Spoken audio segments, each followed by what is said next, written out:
Essay on rose in English. Rose is my favorite flower. Red rose is most popular and loved by everyone. Rose flower is very beautiful flower. Rose is the king of flower. It has red petals. It has small thorns to protect itself from herbivores. It is a shrub. It has round and deep green colored leaves.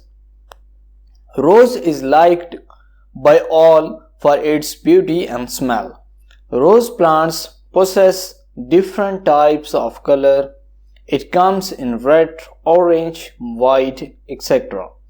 The size of these flowers differs from plant to plant.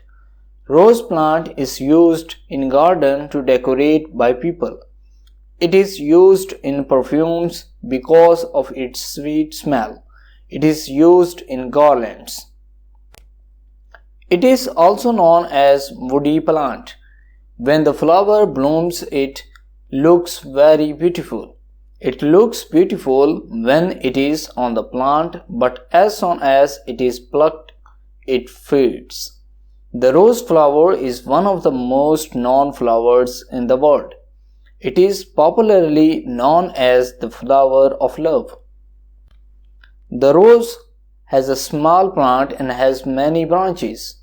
The rose has a very good smell. It is very charming to look at. It is so beautiful that we can make rose bouquets for show. In the garden we plant it. It is used as medicine. Scent is made from the rose flowers. People put drop of rose scent on their dress when they are going outside or meeting people. So it is very useful. So thank you for watching this video. Please subscribe my channel. Thank you.